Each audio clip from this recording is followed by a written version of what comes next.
listen to Rock the Walls with Patrick Walford, Saturdays 8 to 10 p.m. Eastern, only on Adobe Radio. We're back here joined by Matt and Josh from Motion City Soundtrack. And guys, before the break, we were talking a lot about your old records and that kind of stuff. And I mean, this time, you guys have already wrapped up recording on your 5th album. At this point in time, it's right back to the point where it was for you guys in the aspect of 2002, where I Am the Movie. You guys kind of self-recorded it, didn't have a label. To really do that on this 5th album for you guys to pay for your studio time, what was that really like for you guys to go back to square one in that sense? Was there kind of almost a fear behind it, knowing that, I mean, obviously there's going to be a label interest of some sort for you guys releasing this 5th album, but I mean, doing it in that aspect, not having any guarantees at that point in time, what was that really like for you guys? Liberating. Yeah, it is liberating. I mean, we kind of could rest assured in the fact that we have extremely supportive fans, and we kind of know that some people are going to at least support what we do right away when we release it. So we're taking a chance. We knew that, with paying all the money to record and do all that. But it was so nice to not have any sort of pressure, any sort of organization kind of looming, like checking on us. We didn't even tell our managers what we were doing. We were just, they knew we were together. Yeah. We didn't play songs for them. We just wrote and wrote and wrote and wrote. Yeah. And then we recorded right after that. And we ended up putting down more songs than we needed, which is always a good thing to do.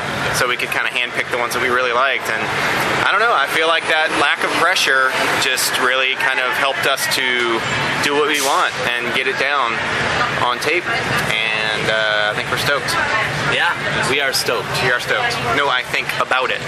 We're stoked. We really are. I feel like we made the songs, we made the record we wanted to make, Yeah, I think that we wanted to go about the process different, and because we were in control, and plus we could say we're going to work with our friend Ed Ackerson and us and self-produce it, and we don't have to send anybody's songs to have them approve the budget of the record because we've written songs.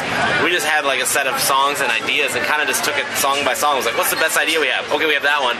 Let's finish that and work on that. And then let's go here. And it's kind of it was like a free-flowing recording experience. It was a little different than what we've done in the past. So, I mean, going from all the other records, I mean, working with Ed Rose and Mark Hoppes for 2 records, and the team of Eli, Adam, and Rick, and then that really aspect to do with a friend like that on this record. They're an outside objective opinion that we care about, and so we pay them to come and give us their opinion. Yeah. But in the end, it's an opinion, and we may take it, we may not take it. But it's their job to steer it. It's just like someone steering your ship in the right direction. They definitely deserve credit for helping us make records. I think any producer that we worked with, but some of it maybe steered us. You never know, like if it's a good or bad experience, or if the bad experience is actually going to lead to the good experience. You know what I mean? Like, it's really tough. There's a lot of different styles for it, but Ed, we've worked with in the past, and we wanted his input. The way he's just like a creative guy, in the way we wanted to use this record, and we worked well. The egos are checked at the door. It's very like, just make music. And working with Ed, I mean, having him already being a friend, what do you guys really felt that you got out of the record that maybe you wouldn't have if you went back with somebody else, or maybe somebody who's kind of more of an outside person who you guys don't know as well on a personal level? I think we just were able to flush the songs out a lot more, like really refine the songwriting aspect of the songs, and especially because our last record, with the broken arm situation, it was like really tough to flush the songs out. I think they ended up great. It just was hard to know what was gonna work or not work. Where this situation was like, we recorded one way and then we have them go replace the drums because we want it to be different. Like it was like we constantly shaping and recreating the songs. Sure. In this record for you guys, and from a sound standpoint, where do you guys really feel that it fits in? I know, talking to you last year at Warped Tour, Matt, you were saying, with Tony, there was in a way there was some positives of Tony breaking his arm. Just in the aspect of coming up with those extra ideas, and that maybe you guys didn't get to use on the 4th album with so many different ideas. I mean, from the layered synth parts in Pulp Fiction and stuff like that. Yeah, I think the crazy thing about this record was that Justin had adapted this new style of writing, which kind of drove me bananas on this record. He would just write little parts of songs and record them with his iPhone. Like, he's like, I can just hit record and record stuff. And he sent me like, I don't know, it's like 800 things like that. And it's like, so it was kind of the beginning stage that we were just like, there's too much stuff to figure it out, and then we had to like narrow those lists down a bunch, and then finally we got into a working area. But it was definitely a lot easier to like work things out this time. I mean, like especially like even in the keyboard world, like in the past we've run into situations where it's always last and we're always crunching on time, where this time it was like we could really develop our ideas and make sure that it represents Motion City Soundtrack 100%. And I think being able to do it in Minneapolis the way we did it, it was way more relaxed. We didn't feel like, you know, you're in LA and you have this amount of time, you have this budget, and you feel like every minute that goes by you're like, oh my god, we're wasting time. So this time I just feel like it wasn't that way at all. We had plenty of time to explore, and I would go home and explore, and he would write parts at home, and like, so we worked in the day, and then we'd go home and we'd develop them more at night and come back and be like, all right, I got it, you know, like figured it out. So it was good. It's definitely developed our songwriting. I think our next record is even going to be a different experience because of how we've learned. And we've learned that just and we've learned how well we work or how well we don't work in certain situations. So we're gonna get those bad situations out of our lives and then work on the good situations. Exactly. Like, what do you guys feel was the biggest learning experience for you on this new record, you know, in the recording process? I mean, this is, you know, just me. Actually, I think you agree. Anyway, we wrote together for, 6 weeks? And then we were like, let's go straight to the studio and record for 6 more weeks. I think next time we're not going to do that. No. Because we learned that we really needed a break and we needed some objective time with the songs and away from each other just to kind of clear our heads, come back and get excited. We went straight in and kept plowing through. So it ended up being a little over 3 months in the winter, and we were just like working. And, you know, we're glad with what we did. We're happy the way it came out, but next time I think we'll take a break and get really excited to go back. I think we'll do that too, like smaller sessions together and then sessions away, because now that Matt and I and Justin are so good at like working out the ideas and emailing them back and forth with each other, like we can live our lives and spend the two, because like what happens is like you have a studio, you have a rehearsal space, we want to spend about 2 hours in there before we want to blow our brains out because we're annoyed at loud noises and someone noodling or someone's not in the mood so they're crabby and someone else, it's just like, it's 5 people, it's hard to deal with 5 people. So we've learned that instead of having us all in the same city, having to deal with that for 2 hours a day, but not force it. Like write songs, get together for a couple times, like it just like play it much more by ear. I think this next time, and not like 6 weeks of solid writing into 2 months of recording a record, and then by the last month we're all like, I don't even like music anymore, I want to leave. And just talking about the sound of this brand new record for you guys moving forward, does it really compare to anything that you guys have done before? I know Justin did an interview with Spin Magazine a while back, talking about a bit about you guys bringing in the real string section this time around, as opposed to using something that's studio produced. And just overall as a record, does it compare to anything in your catalog, or is this a brand new sound for Motion City Soundtrack? It doesn't. I mean, it's new and it's old. You know, I think the song, you're going to listen to it and you're going to be like, that's Motion City, but you might say that's something they've never done before at certain times. We did. We didn't feel like we had to do anything. We just, whatever happened, and we didn't think about it too much. We didn't try too hard to adapt it to what we've already done in the past. Just did it. I mean, I think it's a natural way of being the same band and making your fans happy and pushing just enough to keep them interested and grab new people, you know. We'll see, but we had a lot of fun experimenting with new sounds on this one. So. On the last record, a song idea that you guys didn't think was really going to be even possible to play in a live setting was a song like Pulp Fiction with all the layered keyboards and stuff like that. Did you guys kind of take something like that and take a couple of those ideas even further? Yeah, we did. Definitely did that.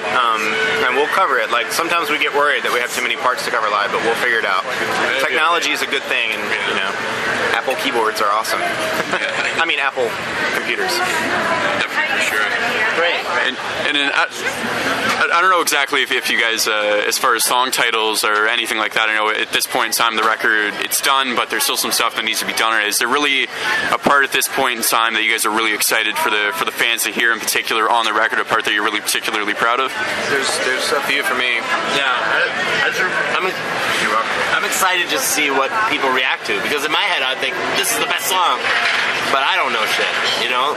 The kids are really, or fans, people that listen to our band, probably not necessarily kids, but I'm excited to see what they pick as their favorite. We already have a few people listening to it, and it's interesting to see what they like the most. Yeah, definitely. It's fun. my favorites, and then I'm always surprised because someone's like really reacting to something that, you know, I guess, I don't know, I wasn't thinking they would react to, so it's cool. Now, from a lyrical standpoint on this brand new record, I think you saw on a record like Even If It Kills Me, which is a record, you know, a lot of self-reflection and realizing a lot of stuff, to My Dinosaur Life, which is, you know, just about starting everything all over again and starting everything completely new. I thought that both those records, if you were to listen to them back to back, they flowed together in the way that the themes kind of carried on and flowed perfectly throughout. As far as that goes on this brand new album, carrying that on, the idea of My Dinosaur Life, finding a new person in yourself. I think that now You want to finish this? I got this. Well, yes, I think we're carrying on, you know, that starting a new kind of thing, but it's further into that, and it's basically, you know, everyone gets to a certain point in their life where they start to question, you know, or they start to think more, I think. They start to question other things around them and say, all right, well, I'm in my mid-30s now. What have I done with my life? What am I going to continue to do with my life? I'm going to enjoy my life from here on, you know, like, I'm not getting any younger. I got to make this count. And for me, that's kind of a recurring thing that I'm getting from this record for sure. At least like 3 songs like are very much like dealing with mortality and like, you know, it's there. I don't want to think about it, but it's there, so I'm gonna do this right. Yeah, I would agree. And there's also like I would say like from people that have listened to it that have said this, it's a very telling, or like for Justin, it's very open about some things that maybe hasn't been as open about in the past on this record. It's very truthful in a way, but I don't know. As far as the release date for you guys on this record, are you guys looking probably early next year at the absolute earliest, probably thinking? Yeah. As soon as we can possibly get it out. Yeah. I'd be surprised if it happened before spring. Yeah. Surprised. And as far as it goes... I'm going to go walk. I want to punch him. That's be where to push him over. Back. As far as it goes in the aspects of it for you guys and the whole label thing, I mean, you know, Justin said that there was a possibility of self-releasing, but I mean, for you guys at this point in time, is there really, is everything just in talks right now? You guys are pretty sure that it's going to end up being on a label, whether it's a major or an indie like Epitaph or something like that? I'm not sure. I think that it depends on the situation. We need to really feel like someone's going to be passionate about us and really embrace what we want to do. And because it's like we're past that point of like, what are you gonna do? How maybe you're gonna blow up? It's just like, no, we are this band. Like, you know what you're getting, and we want to do things a certain way. Let's do that together and be passionate about it. Now, would it be weird for you guys to go back to a label like Epitaph already having that previous relationship, or do you think it would make more sense, if anything? It wouldn't be weird. The relationship there with Brett was always a good relationship. You guys had been talking to majors, possibly even on the first record, and you guys ended up on Epitaph. So Brett was like a father to us in a lot of ways. Helped us through some really tough stuff, and he will always be our friend, no matter what we do. I think that you know, it's not unheard of, but we just have no idea what we're gonna do yet. We're waiting to see what the landscape. We don't even know what it's like out there right now. It's a very different world than it was when we signed to Columbia in 2006, I think is when we actually signed. So it's been a while. So we're trying to surveying what does it actually mean to sign to some label, and how much are we willing to give up or not give up. And just as far as yourself in the aspect of producing, Josh, are there currently any projects that you're working on in the next bit that you can really announce at this point in time? I made a record with a band from North Carolina called I Was Totally Destroying It. It's a really cool band. They're like indie rock with a woman and a man. They go back and forth singing wise. They co-write a lot of stuff. I'm really excited about it. It's going to come out, I think, next year. I think they haven't announced the release date yet, but it should come out next year. As far as future stuff, I'm not sure yet. And then for yourself, just to kind of see, I mean, you guys were almost like a big brother figure to a band like Sing It Loud. For you guys, has there ever been any bands for yourselves really touring and growing up as a band into your 20s and into your 30s that really made you guys learn a lot of stuff just from seeing them play and kind of talking with them, and made you kind of realize some stuff that you maybe wouldn't have if you would have never toured with those bands? I remember like a band band Sugar Cult. Actually, our first tour in the UK was with Sugar Cult, and that was our first bus. So we shared a bus with them. We even learned just like basic stuff on etiquette on a bus, like how to sleep, how to do this, do this, don't do this, that's rude, just little things that you don't know until you get in that situation. But they were awesome. They like career advice because they'd been on a major, they'd kind of seen it all. It blown up for a moment, and then we're just a hard-working band. So they helped us a lot. And I think also when we did that tour with Blink, when we were just starting to get somewhat, things started happening for us around that time. And it was a great opportunity to see a band not be dicks and treat people very well at their size. And that really was something that we took to heart. I mean, we really wanted to not be, just be normal people. And not that we ever got nowhere near, but it was very nice to see some people that, that are, huge rock stars that can act like normal people. Sure. And as far as some plans coming up for you guys, just over this next couple months before you guys drop the record next year. Yeah, we have no plans. Yeah. Find a home, possibly. Yeah. Get that all worked out and then start making plans for the next year. Well, thanks a lot for joining me on the show today, guys. And something I like to do with the bands that I interview is I get them to choose a song from their catalog and then a song that they want to hear by any band, any artist, any genre. So if you guys each want to pick a Motion City soundtrack song and a song by any other band, go for it. I'm gonna pick Last Night. Sounds great. And as far as another song pick? Can you do Bangers and Mash by Radiohead? Yeah, all right. Thanks a lot for the interview, guys. Really appreciate it. Thank you. Go and check their record out when it's released early next year. Until then, you can check out all their other records. This song comes off their